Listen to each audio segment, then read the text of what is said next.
Oke, makasih Tisna udah menyempatkan buat hadir di presentasi untuk final project mata kuliah ADS. Nah, sebelumnya uh, kita iseng-iseng bikin slogan nih buat kita, yaitu fashion murah, harga ramah. Nah, boleh di next dong. Oke, jadi kenalin grup kami itu sebenarnya namanya nggak ada nama khususnya. Kita cuma berdasarkan pembagian dosen namanya grup E. Nah, ini ada Bagus Suryo, terus ada Anissa Diah, lalu ada Adita Rizky, ada saya sendiri Hanindea, dan ada Mas Ika Septi. Next.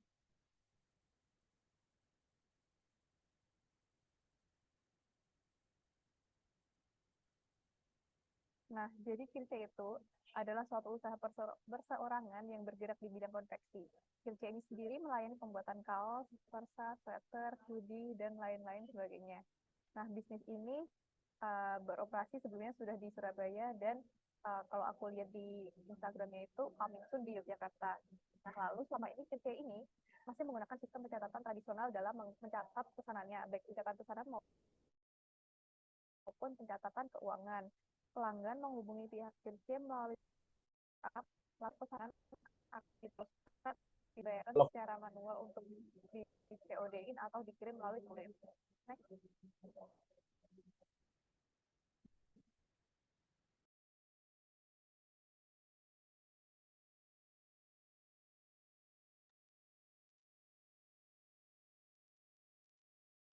Apa aja sih yang ada fungsi untuk menginput pesanan agar lebih efisien, lalu ada untuk maaf ini ada typo sedikit, harusnya konsultasi kan bagaimana sih caranya konsultasi tersebut agar waktunya efisien, bayaran dengan pesanan uh, sudah sampai mana pesan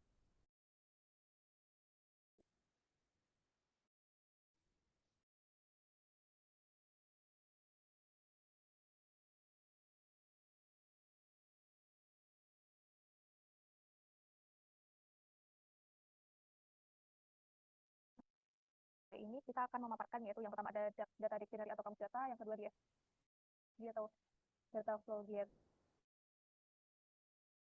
desain UI dan UX. Nah, kami ini menggunakan web Wix ya, nanti bisa dilihat sendiri. Next.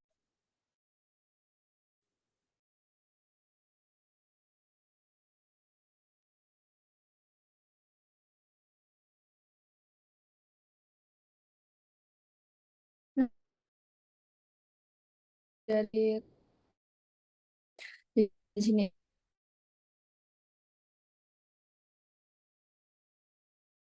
untuk memvalidasi di lengkap dan akurat, menentukan isi data juga sebagai alat pengembangan screens dan report. Nah, di yang udah kita rancang itu di sini ada total 19 field kamus data dari awal proses registrasi pelanggan sampai ke pembuatan laporan keuangan. Yang dari masing-masing field ini itu nanti memuat tipe data, panjang field, struktur data, dan aktivitas yang berbeda-beda.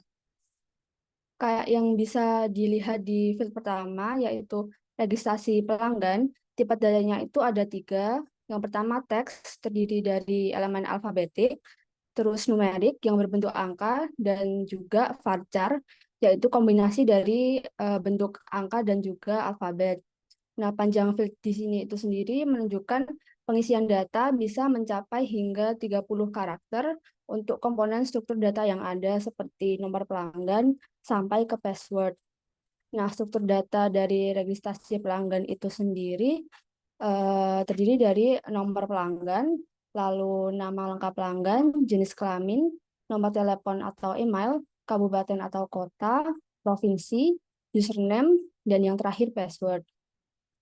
Nah, di sini itu pelanggan akan membuat akun yang baru atau melakukan sign up. Lalu yang kedua itu ada field login pelanggan, tipe datanya juga sama seperti yang di atas tadi, panjang fieldnya itu juga sama sampai 30 karakter, Untuk struktur datanya itu ada username atau email atau nomor telepon untuk bisa melakukan login, dan yang terakhir mengisikan password. Lalu di field yang ketiga, pemesanan pelanggan, tipe datanya itu juga sama seperti yang login pelanggan dan juga registrasi. Untuk panjangnya itu sendiri hingga mencapai 20 karakter.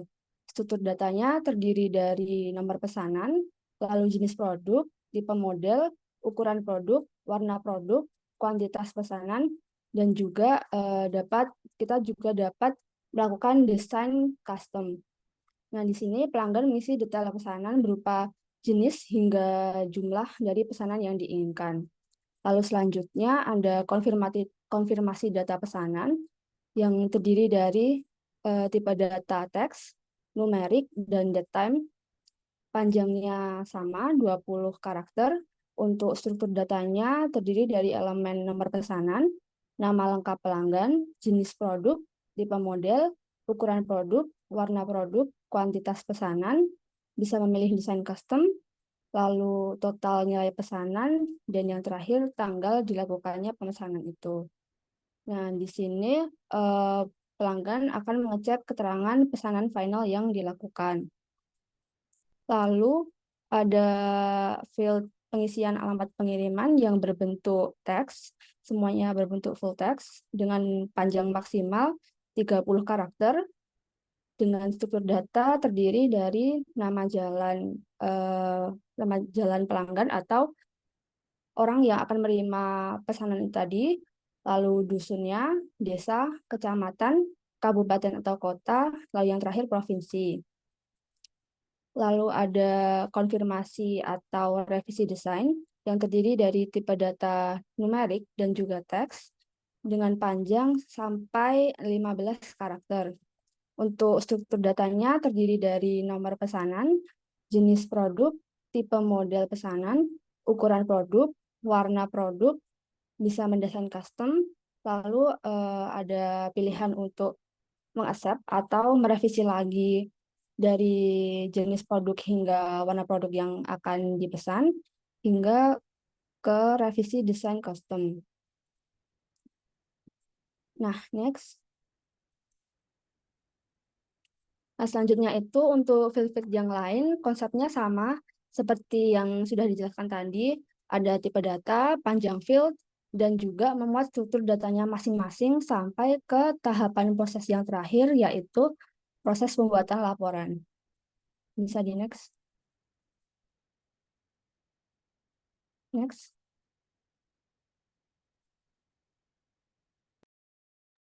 Oke, nah untuk di bagian ini kami sudah masuk ke bagian dari sistemnya ya. Bagaimana relationship dari subsistem atau cara kerja dari sistem itu secara general itu gimana. Nah, untuk bagian yang pertama ini adalah konteks level diagram. Jadi yang menjelaskan gimana sih secara general dari in broad sense of terms itu gimana sih cara kerja dari sistem ini. Jadi nanti Kirja sebagai perusahaan yang menyediakan jasa konveksi itu ya, nanti itu akan memberikan input ke sistem pemesanan ini berbentuk katalog pemesanan, form order, work order, kemudian invoice pesanan gitu. Nah, selain Kirja ini sendiri, ada juga entitas yaitu pelanggan konsumen yang ingin beli ke Kirja begitu. Nah, jadi para konsumen atau pelanggan ini memberikan input ke sistem pemesanannya itu berupa data pesanan, kemudian approval design, dan bukti pembayaran. Nah, dari sistem pemesanan ini itu nanti setelah mendapatkan input ya dari entitas Kirja dan juga pelanggan ini, itu nanti bakalan mengeluarkan output yaitu berupa data pesanan, approval design, dan bukti pembayaran. Itu nanti outputnya masuk ke Kirja sebagai perusahaan yang menyediakan jasa konveksinya.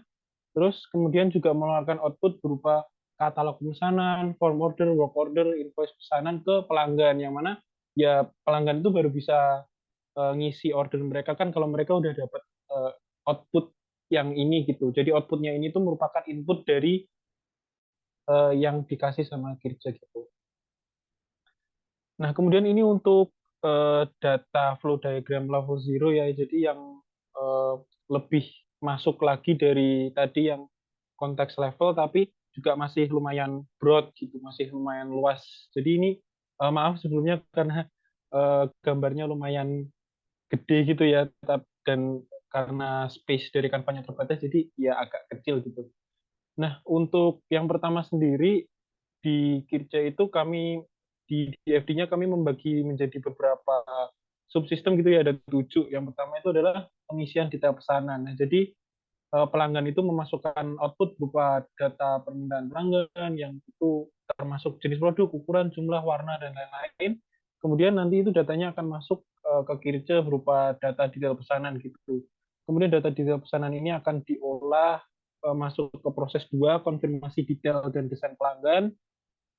Ini kemudian nanti diolah dan keluar faktur pesanan yang akan diproses di proses selanjutnya gitu. Kemudian untuk di proses selanjutnya ini adalah pembayaran DP ya. Jadi pelanggan itu nanti bakalan bayar DP di proses ini, dan setelah pembayaran DP itu dikonfirmasi barulah Kirja bisa melakukan produksi begitu. Kemudian dari sistem proses produksi ini nanti akan keluar informasi produksi selesai ya kalau emang produksinya sudah selesai, dan baru kemudian pelanggan itu bisa melakukan pelunasan gitu dengan membayar sisa tagihan yang masih belum terbayarkan. Kemudian setelah membayar sisa tagihan ini kan lunas nih. Jadi nanti bisa lanjut ke proses selanjutnya yaitu penyerahan produk jadi. Nah, penyerahan produk jadi ini kan nanti akan dikasih gitu ya produk yang dipesan oleh pelanggan ke pelanggan yang membelinya, dan setelah itu ya udah proses order dari awal hingga akhir itu selesai, dan nanti di akhir akan dari data-data yang ada dari seluruh proses dari awal pengisian detail pesanan hingga pesanan itu jadi ke pelanggan itu kan setiap proses punya output gitu ya, dan output ini nanti akan diproses juga di satu sistem proses yang namanya pembuatan laporan, dan di sini nanti akan muncul insights gitu terkait performa bisnis dan pokoknya bisnis insights yang ada di Kirja itu sendiri, kinerja, kemudian eh, pembayarannya dalam 1 bulan itu menerima order berapa, dan lain-lain. Nah, dari DFD level 0 itu tadi kami breakdown lagi ya menjadi DFD level 1 yang lebih mendetail lagi per prosesnya. Jadi ini untuk yang DFD level 1 yang logical untuk proses pengisian detail pesanan. Nah, jadi di sini itu nanti pelanggan itu akan memberikan input berupa informasi pribadi mereka ke subsistem 1.1 yaitu pendaftaran akun.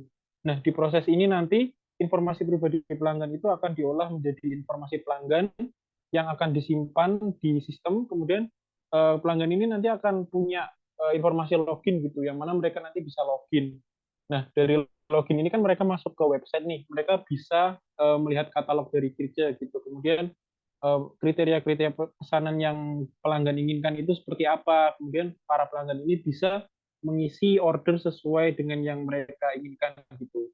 Kemudian setelah mereka mengisi detail pesanan itu nanti akan Kirja bisa tahu ya data-data apa saja yang sudah pelanggan isi, dan nanti data-data tersebut juga akan disimpan. Nah, ini untuk yang fisikalnya sebenarnya juga sama sih kayak yang logical tadi, cuma ini lebih real life gitu, lebih ke operasional bisnisnya. Jadi informasi pelanggan itu kami breakdown menjadi nama, alamat, nomor telepon, email, kemudian informasi loginnya menjadi username, password, kemudian request order dari pelanggan itu kami detailkan lagi menjadi jenis produk, tipe model, ukuran, warna, desain yang mereka inginkan, kemudian jumlah yang ingin mereka pesan gitu. Kemudian data-data itu tadi akan masuk ke sistem Kirje untuk bisa diproses ke proses selanjutnya.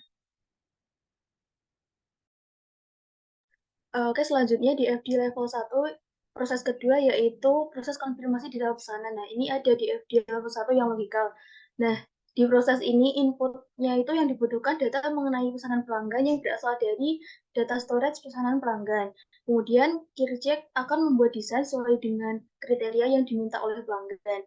Nah, desain yang sudah jadi akan diteruskan ke pelanggan dan pelanggan akan memberikan feedback berupa konfirmasi persetujuan atau revisian.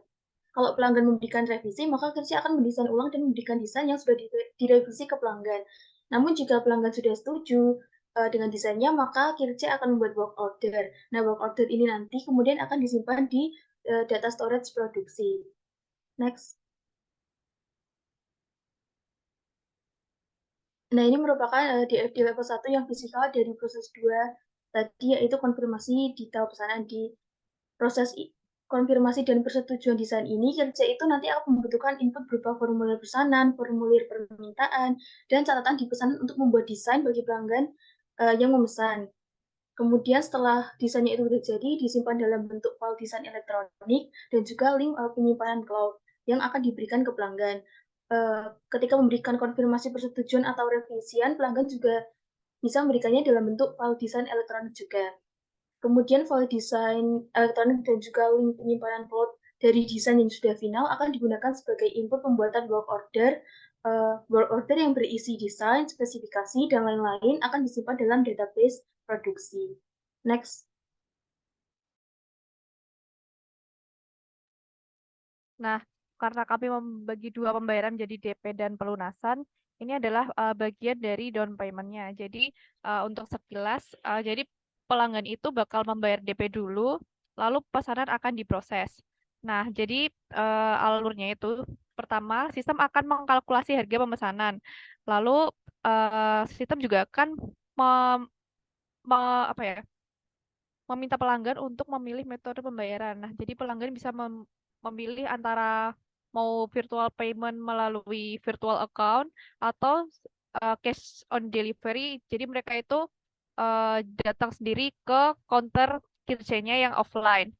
Nah, apabila mereka memilih virtual payment, bisa melalui rekening atau virtual account. Lalu apabila mereka memilih COD, pihak sistem akan memberikan alamat vendor agar si pelanggan itu bisa membayar. Nah, setelah sampai pelanggan, sistem akan mengembalikan data berupa bukti pembayaran transfer. Lalu apabila pelanggan memilih COD, sistem akan mengirimkan bukti pembayaran pelanggan. Bisa next. Nah, seperti yang dibilang bagus tadi, jadi physical DFD ini lebih ke detailnya. Jadi isinya itu ada apa aja. Nah, tentang yang kalkulasi tadi, total harga akan dikalkulasi secara otomatis oleh sistem. Lalu pelanggan masuk ke laman untuk memilih metode pembayaran yang disediakan. Nah, lalu apabila mereka melalui down payment, sistem akan menyediakan pemilihan bisa melalui e-wallet, bisa Kris atau m-banking. Nah, lalu akan diteruskan ke pelanggan. Misalnya virtual account-nya itu berapa yang harus dimasukkan ke dalam rekening. Lalu misalnya barcode Kris-nya itu juga berapa. Nah, jadi terus apabila pelanggan memilih COD, pembayaran akan dilakukan di counter. Jadi nanti pelanggan akan menerima bukti pembayaran tunai atau kwitansi. Nah, kwitansi tersebut juga ada salinannya yang bisa disimpan oleh pihak Kirce. Nah, lalu dari proses 3.2 ini, pastikan kalau ada DP kan berarti masih berbentuk piutang. Nah, dari piutang ini akan masuk ke data storage piutang. Bisa di next. Setelah pelanggan udah membayar DP, baru pesanannya itu akan masuk ke proses produksi. Nah, di proses yang keempat ini, kerja akan mengambil data-data yang dibutuhkan untuk proses produksi yang berasal dari data storage produksi dan juga pelanggan. Informasi yang diperoleh kemudian akan digunakan sebagai pedoman dalam proses produksi. Nah, pertama-tama setelah mengetahui informasi pesanan, kerja akan mengecek ketersediaan bahan baku terlebih dahulu. Data mengenai bahan baku diperoleh dari data storage bahan baku. Apabila bahan bakunya tersedia, informasi mengenai produksi akan diteruskan ke proses selanjutnya, yaitu proses produksi. Nah, setelah proses produksi selesai, data mengenai produk akan digunakan untuk melakukan pengecekan terhadap kualitas produk jadi. Apakah produk jadinya itu sudah sesuai dengan standar yang ada. Data mengenai produk jadi dan juga kualitasnya kemudian akan disimpan oleh Kirja sebagai salah satu input laporan kinerja dan evaluasi. Produk jadi yang sudah sesuai dengan standar kualitas akan dipindahkan ke gudang persediaan, sementara itu produk yang kualitasnya kurang baik akan dikembalikan ke proses produksi apabila produknya itu masih bisa diperbaiki. Next.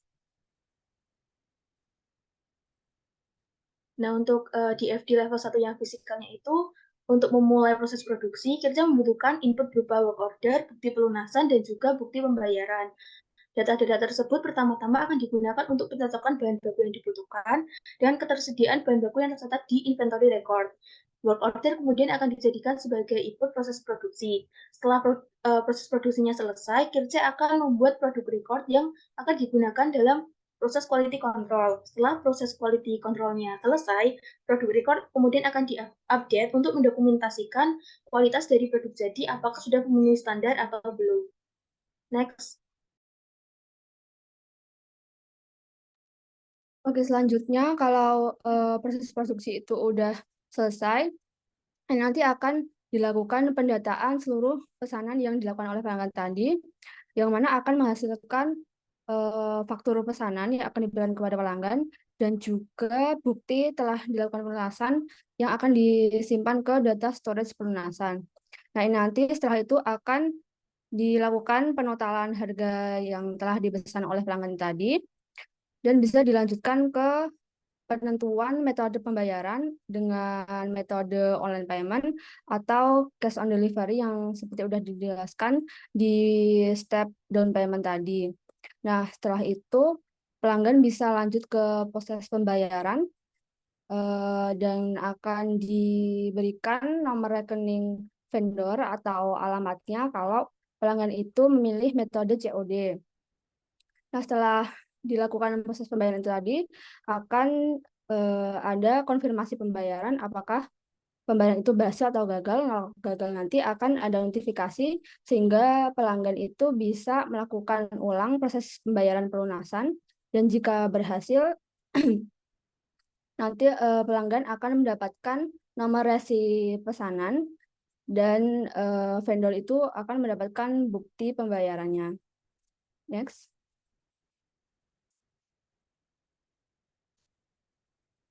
Nah, ini untuk yang di FD fisikalnya, sama kayak yang udah sebelum-sebelumnya. Kalau di sini itu merupakan langkah operasional realnya.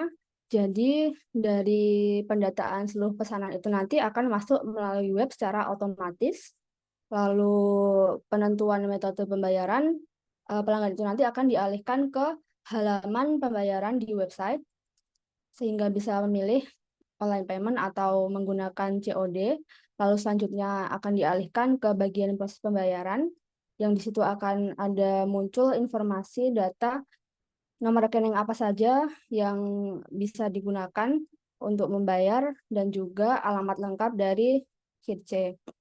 Nah, setelah itu akan ada update status pembayaran pesanan yang telah berhasil atau gagal, sehingga bisa diberikan data nomor resi pesanan kepada pelanggan dan bukti pembayaran berhasilnya dilakukan proses pelunasan.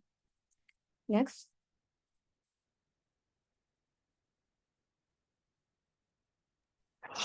Selanjutnya, setelah melakukan pelunasan, ini ada di level 1 yang logika terkait bagaimana pengirimannya.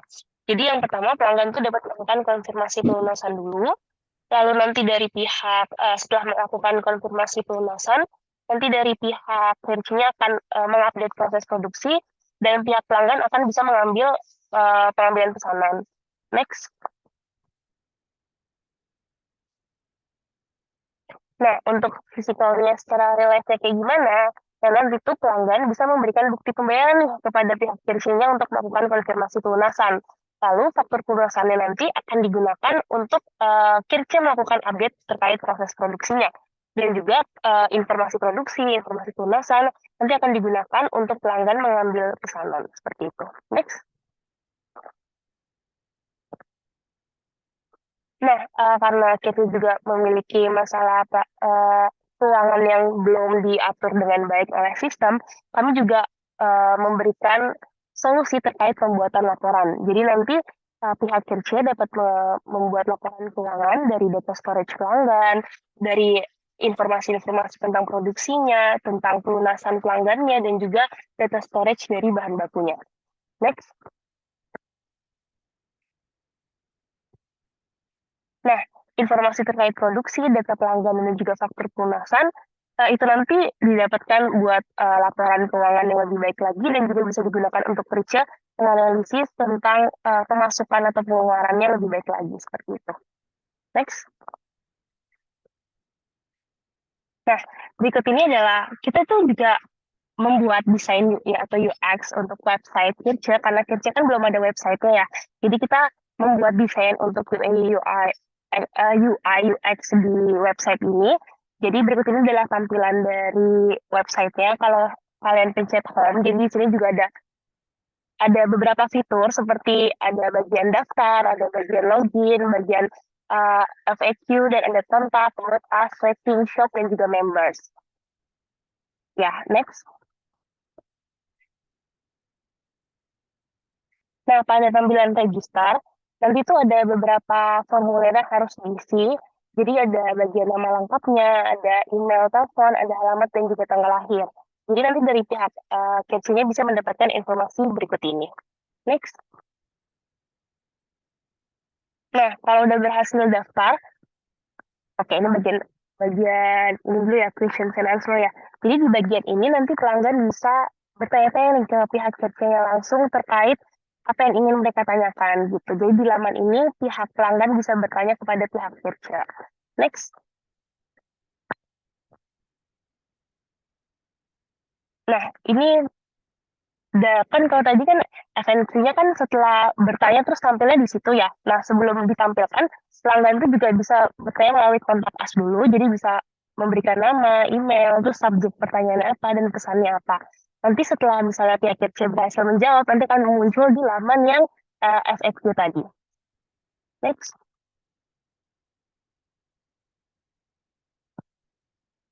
Oke, di bagian laman ini juga kami berikan kontak CC-nya. Jadi ada nomor HP-nya, ada emailnya juga, ada alamatnya, terus ada sosialnya juga apa aja, media sosialnya. Next.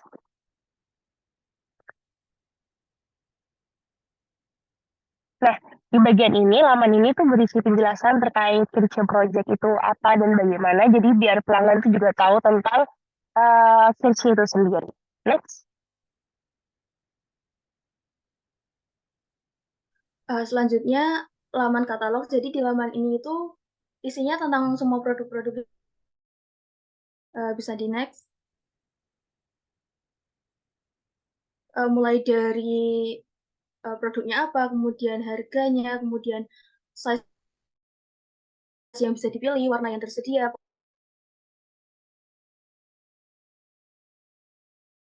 Pokoknya semua informasi mengenai produk.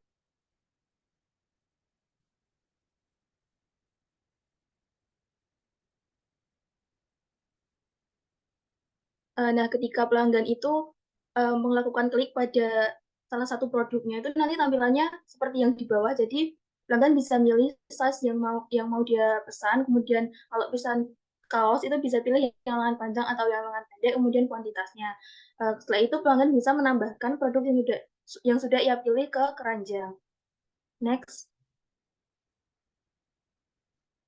Nah, ini merupakan laman keranjangnya. Jadi produk-produk yang udah pelanggan pilih di laman sebelumnya, di slide sebelumnya itu nanti akan ditampilkan di laman ini. Nah, melalui laman ini juga pelanggan itu bisa ngecek yang dia pilih itu udah bener belum, udah sesuai belum sama yang dia mau gitu sebelum dia melakukan checkout dan juga memilih metode pembayaran yang tersedia.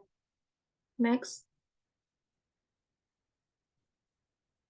Nah, ketika pelanggan sudah melakukan checkout dan juga memilih metode pembayaran dan membayar pesanan dia, itu nanti dia bakalan dapat tampilan seperti ini. Jadi tampilan itu terima kasih customer name itu nanti tulisannya akan beda-beda tergantung dari setiap pelanggannya gitu kan. Terus di sini ada rangkuman dari ordernya pelanggan, mulai dari kuantitas produk yang dibeli, size-nya, warnanya, total harga, alamat pengiriman, alamat penagihan, pokoknya rangkuman order dari pelanggan itu bakal ditampilin di laman ini. Next. Nah, setelah pelanggan udah berhasil buat pesan produknya, terus produknya udah jadi dan udah mulai dikirim ke pelanggan, pelanggan bisa nge-track produknya itu udah sampai mana di laman tracking. Jadi pelanggan cuma tinggal input nomor resi, terus pelanggan bisa nge-track produknya itu udah sampai mana, terus estimasi sampai di alamatnya itu kapan. Next. Sekian presentasi mengenai analisis permasalahan dan juga solusi dari Kirca. Kemudian untuk komentar dan juga feedback, mungkin Krisna bisa beri kami komentar dan juga feedback untuk perbaikan kami ke depannya. Terima kasih. Oke, ini suaraku jelas nggak ya? Ini soalnya, Aman, sorry Mas. aku lagi di, oke, sorry aku lagi di luar soalnya. Siapa tahu ada noise kan. Ya, jadi pertama-tama aku apresiasi dulu untuk teman-teman. Jadi teman-teman ini virtual aja lah. Tadi aku terima kasih banyak karena dari presentasinya itu komplit banget dan benar-benar apa ya istilahnya insightful. Jadi mungkin memang untuk menciptakan sistem yang bagus, ya ini butuh feedback yang banyak teman-teman. Karena kan memang dari Kirja sendiri ya aku akui emang sistemnya lagi jelek banget sekarang, belum sempurna lah, masih perlu banyak perbaikan dan ya aku ingin berterima kasih pada teman-teman apalagi lewat tadi yang ada dibedah satu-satu tentang data dictionary-nya, lalu tentang relation-nya antar satu data dan data lainnya, yaitu menurutku cukup apa ya membantu lah supaya jadi tahu deh nanti kalau misalnya kita bikin website, kita bikin database itu alurnya enaknya gimana. Jadi ya mungkin kalau itu sih komentar dari aku. Sekali lagi terima kasih banyak karena apa ya? Ya ini tadi sangat informatif dan bisa membantu bisnis ini untuk kedepannya. Gitu. Mungkin ya cuman ke masalah implementasi aja sih ya. Mungkin butuh waktu dan butuh biaya kayak gitu. Tapi kalau secara konsep jujur aku suka banget sih karena ini benar-benar dan tadi UI-nya juga bagus jadi ya keren banget.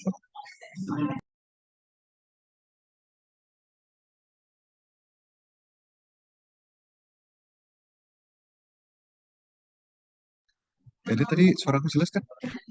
Jangan-jangan nggak masuk. Jelas, Aman kan, Gus? aman. Oke.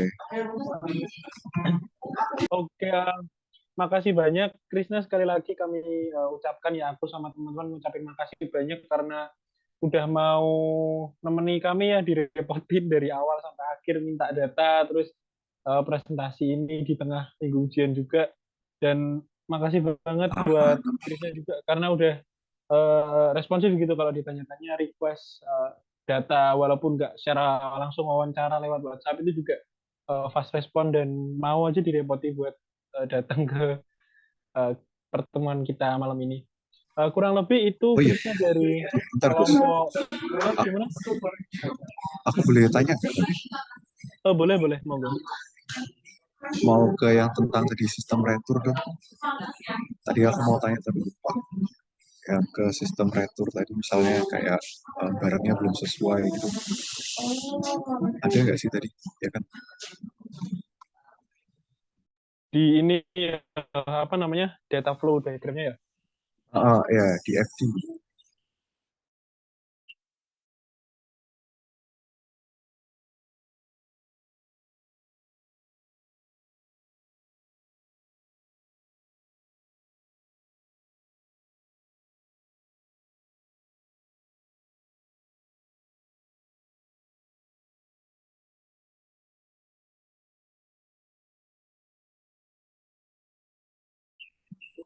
Tadi ada kayak yang tentang retur tadi.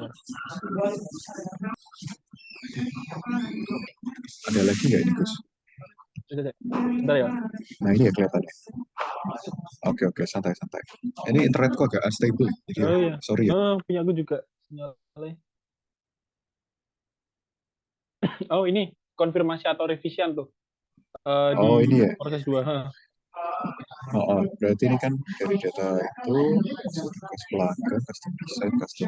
Nah, ini kira-kira kalau dari gambaran kalian di sistem custom design ke pelanggan, terus konfirmasi dan revisian itu kira-kira berapa lama ya? Maksudnya kayak average ya dari asumsi kalian aja gitu.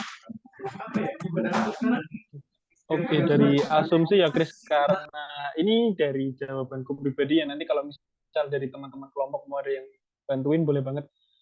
Asumsi pribadi karena orang order itu kan juga lumayan butuh agak cepet ya, tapi di sisi lain kita juga inget-inget kalau Kirja ini mainline yang handle adalah satu orang aja, yaitu Krisna sendiri gitu.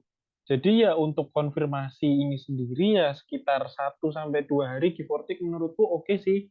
Jadi dari sistemnya juga dikasih kayak apa ya, timer buat, ya bukan timer sih, tapi lebih ke letting customers know that nunggunya itu approximately 1 sampai 2 hari gitu. Nanti biar diproses sama Krisna gitu. Tapi ya apabila bisnis ini berkembang juga bisa berpotensi buat dikembangin lagi sih sistem ini. Jadi misal ada kayak chatbox atau dihubungkan ke satu orang yang emang bertugas buat eh, kontak-kontakan sama customer secara langsung gitu, itu bisa kalau emang bisnisnya nanti udah berkembang gitu. Tapi so far karena Kirja ini sendiri masih dihandle oleh Krisna aja, jadi mungkin dari aku gitu sih idenya. Jadi dikasih timer selama beberapa hari, nanti bisa ada konfirmasi satu sama lain antara pihak customer dan juga Kirjanya. Itu sih mungkin dari teman-teman kelompok ada yang mau nambahin guys? Aku mau nambahin mungkin ini sih. Jadi waktu Kirstanya ngasih desain ke pelanggan itu, Kirstanya juga ngasih tenggat ke pelanggannya buat ngasih revisi. Jadi kayak biar cepet juga, misal cuma ditunggu berapa berapa hari, 1 atau 2 hari, kalau pelanggannya nggak kasih revisi atau konfirmasi ya udah dianggap emang pelanggannya udah setuju.